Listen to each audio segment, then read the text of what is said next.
Ushamba ukide ngani? Ngiyayibuzala ukide ngani? No unamanga ushamba uyifake wena. Wena oqala ungafanele ukwenza ibhizinisi lemahlanga ubushamba uNkulunkulu.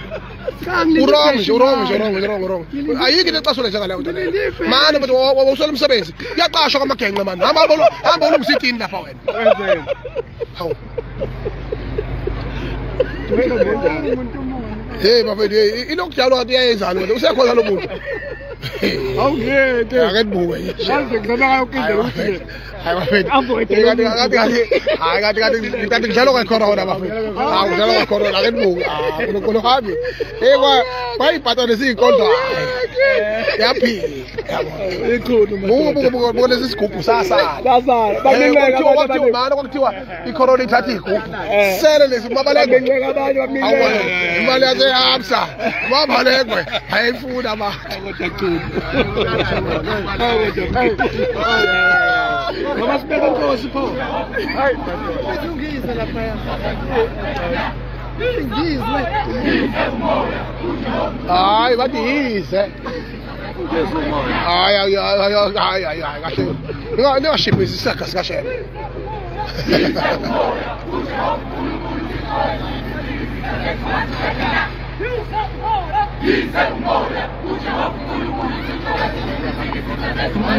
Lokho Ngizwe umoya. Uyena unawo umoya. Unabulawa.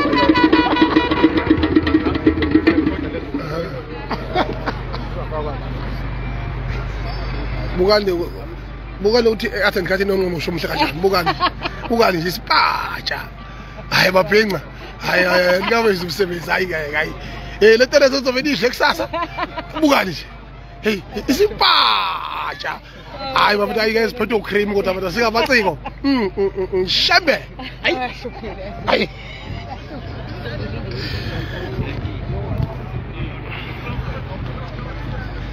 nganza kwethu imini Ngizwe umlando kaMchunu into basamthaba nangasamqoma ngoba simthanda ngiphakathi eMabhida la kuzobe khona ugcotshwa isilo samabandla wonke inkinga eyikhona endlenkulu akuzoluzeka ezomndeni ingakho kuthiwa yemndeni kangeke umndeni ungabe inkosana namhlanje kusasa kuhenye umndeni ungaxosha lo mfazi ugana omunye kuyasa ngakusasa usumbuyisile izinto ezenzakalayo emndenini yethu usuku nosuku okumele singayithathe kancane ngithi ke mina ake phamisa isandla othi uzalo naba kwabo bonke nomndeni wakhe wonke ukuthi 100% asiphamisa isandla ngithi ke njengamanje fana nazi ukuthi iexample enhle neexample ekuyiyona ukuphila engasiphilisa njengesizwe samaZulu iexample ethi ushembe umayekisa umzazela kasokhabuzela kanyathikazi ugebhumbana amanzi ngola semzumbe uduma besabe abasemhlabeni balifezela idingo umanda ayithebeni onjengensonyama udla umzimba kwabdabuka imfihlaba abafazi basephakamela kwadabuka imlomo yabo usumanga ayidwe nongenambuzeli ngithi ke mina ukube ngo1977 xabani ibandla emveni kokuba kukhothame isiqu sesibili ilanga uyuka kaMahilela emveni kukambombela isitimela samambondo ukube ukuhambisana kwabe enkantolo nokuxabana kwabo bengamanazaretha bagoya bathi bolindi inqumo zezinkantolo ngiyakutshela ngabe ushembe namhlanje akanjina ngabe lento eniyibona ebuhleni kanjina ngabe lento eniyibona ekuphakameni kanjina ngabe lento eniyibona ethembe ezinhle kanjina ngakho ngithi ZULU kamalandela wena nina benkayishana kaMenzi eyaphuza umlaza ngameva nabe udlamba edluludla ihlangu semadolweni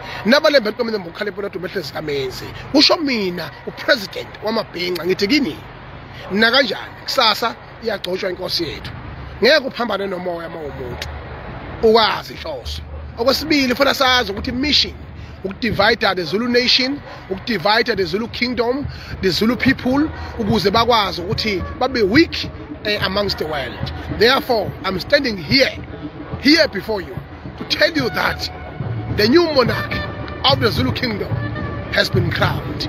The certificate has been issued here at Mabhida Stadium. Kusasa umnyama kubomvu Ziyakhala iduma linetha Ziyakhala nakanjani inkosi uSimisi Zulu kaZwelithini kaBhusho Mkhali kaSolomoni kaDinuzulu uMamonga woSuthu kacetshwayo kaMpande ngisho njalo ngithi ngani zakwethu ziyenzeke izinto abantu abaphelele bangangabazi baqinisekise ukuthi uZulu wethu uyakwazi ukuthi ahlonipheke ngendlela efanele futhi uZulu wethu uyabukwa umhlaba njengamanje there are CNN, there are television all over the world, there are people who are coming here to witness the historical moment of the Zulu nation and the Zulu kingdom.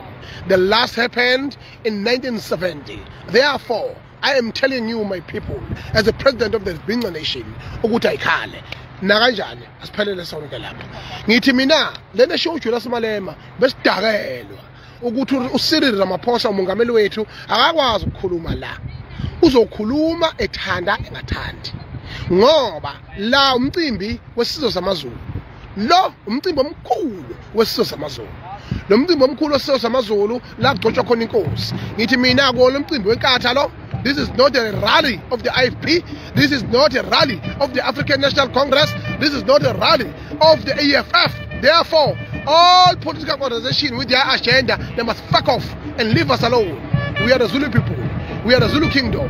Therefore, tomorrow, so besigcoba inkosi akukho futhi okunye okuzokwenza ngalokho umongameli has a right to speak akakwazi ukudikila inkosi yethu certificate kumele kube khona amagama awabekayo bese inika certificate. We can't bulldoze and disrespect our president as a result of the political agenda. Yebo inkinga ikhona na uyazazi esimsola ngazo usuku nosuku kodwa usuku lakusasa cha ngeke nobody to the entire Zulu nation will boo the president here, will boo the president here.